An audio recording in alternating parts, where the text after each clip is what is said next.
Cuba, written in November 2025. Going back in my memory to January 1997.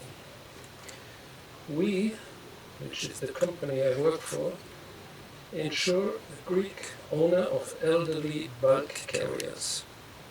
For the non-initiated, bulk carriers are essentially very big floating lorries. The deal is that I inspect them one by one. Two happen to be in Cuba at the same time, so here I go. And as already on site, why not talk to the local state insurance company, find out if some cooperation is possible. One ship in Havana and the other some 3 hours to the west at Anchorage of some village, which I'm told is Palo Alto. As for the work side of the trip, well, I meet the local bureaucracy. It's not so easy to get into the port, even as an official, previously announced surveyor. The agent needs the whole morning to get the permit. But then it's plain sailing, no more hiccups during my stay. Apart from that, first instance, plenty of friendly and helpful people. Cuban business, no tourist ghetto, beaches and guided tours.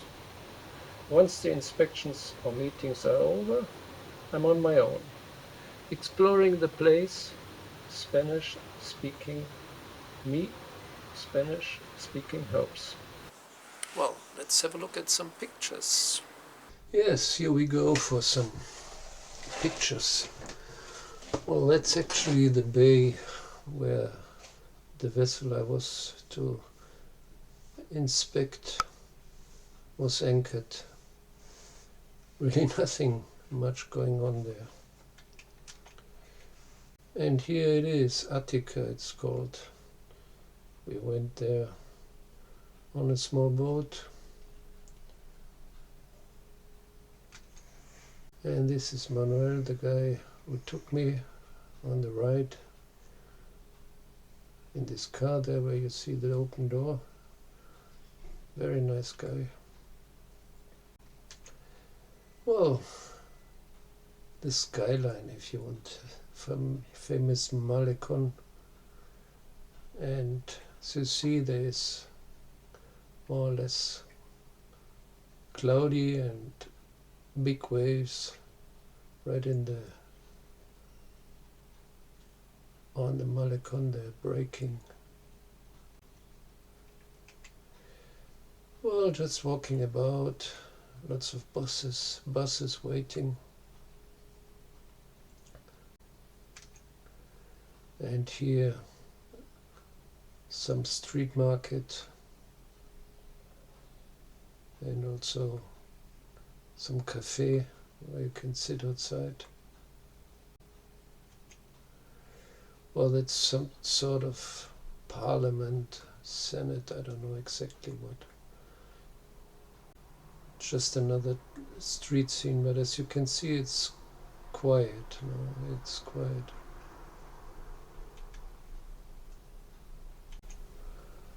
Well, another one,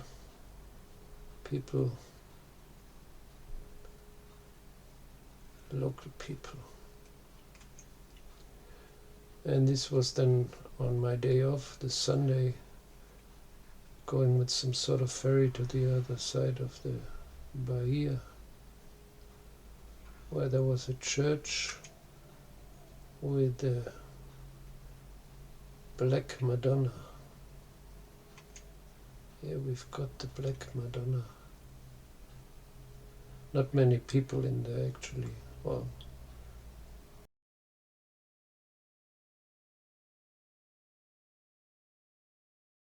more people here on the baseball pitch field.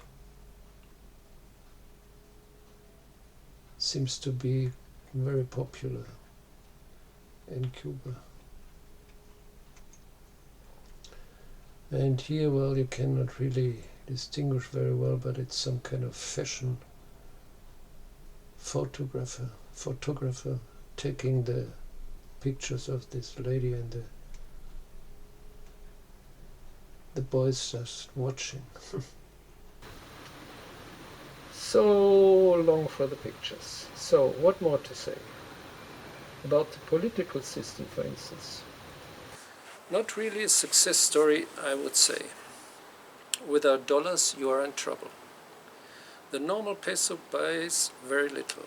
You need dollars or the convertible peso to pay, and even quite common bars, at restaurants, places where is some variety of food or drink. And I'm not talking about luxury joints. You need dollars to buy even ordinary stuff which you need in everyday life. You need it in the market. Without, you just about survive, not only in Havana. On our trip to Palo Alto, plain countryside, we stopped at a small roadside cafe. Better have some dollars. If not, no beer or coffee, no nothing.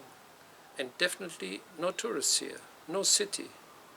Just another truck and bus stop in the middle of nowhere. Dollars are everywhere. They mostly come as remittances from the Cubans abroad or from getting involved with tourists.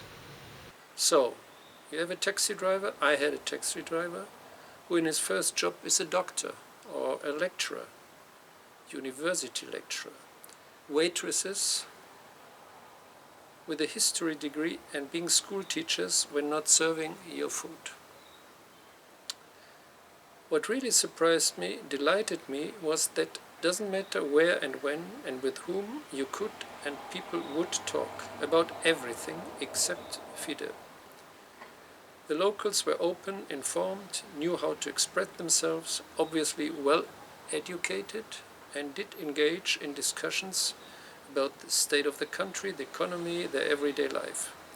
No self-censorship, no questions unanswered, no propaganda talk. Eager to learn, eager to help the foreigner, which was me, to understand local reality. At the time when I went to Cuba, I traveled widely in South America. No other country where the level of general education was higher. No other country where you could have intelligent discussions with just about everyone you met, from doorman to director of the company. No place where people were so positively curious and wanted to learn, so open and friendly. And it goes without saying, safe. No fear going out in Havana.